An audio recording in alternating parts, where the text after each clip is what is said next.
ಕಾಂಗ್ರೆಸ್ಸಿನ ಹಿರಿಯರು ವರಿಷ್ಠರು ಇದ್ರೂ ಕೂಡ ಅದು ವರಿಷ್ಠರು ಕೂತ್ಕೊಂಡು ಬಗೆಹರಿಸ್ತಾರೆ. ಅದ್ರ ಯಾವುದೇ ತೊಂದರೆ ಇಲ್ಲ. ಸರ್ ಏನೇ ಇದ್ರೂ ನಮ್ಮ ವರಿಷ್ಠರು ತೀರ್ಮಾನ ತಗೋತಾರೆ, ಕರೆದು ಮಾತಾಡ್ತಾರೆ. Is a very important person for the Congress. ಕೊಟ್ಟಿಲ್ಲ ಅನ್ನೋದು ಬೇಜಾರ ಸರ್. ನೋಡಿ, ನಾನು ಮತ್ತೊಮ್ಮೆ ಪುನರುಚ್ಚರಿಸ್ತಾ ಇದ್ದೀನಿ, ರಾಮಲಿಂಗ ರೆಡ್ಡಿ ಅವರ ಸೇವೆ ನಮ್ಮ ಪಕ್ಷಕ್ಕೆ, ರಾಜ್ಯಕ್ಕೆ ಬಹಳ ಪ್ರಮುಖವಾದಂಥ ಕೊಡುಗೆ ಇದೆ. ಅವರ ಸೇವೆ ಅಗತ್ಯ ಇದೆ.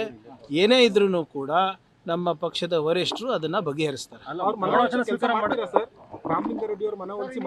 ಖಂಡಿತವಾಗಿ like I told, is very important for the party, is very important for the state.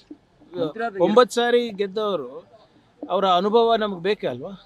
Okay, thank you. ಮಂತ್ರಿ 2 ದಿನಕ್ಕೆ ರಾಜೀನಾಮೆ ಕೊಡ್ತಾರೆ ಅಂತಂದ್ರೆ ನೋಡಿ, ಅದೆಲ್ಲ ಸುಮ್ಮನೆ ಬಿಜೆಪಿ ಅವರು ಹೇಳೋದು ಏನಂತದೇನಿಲ್ಲ ನಮ್ಮಲ್ಲಿ. Okay, thank you.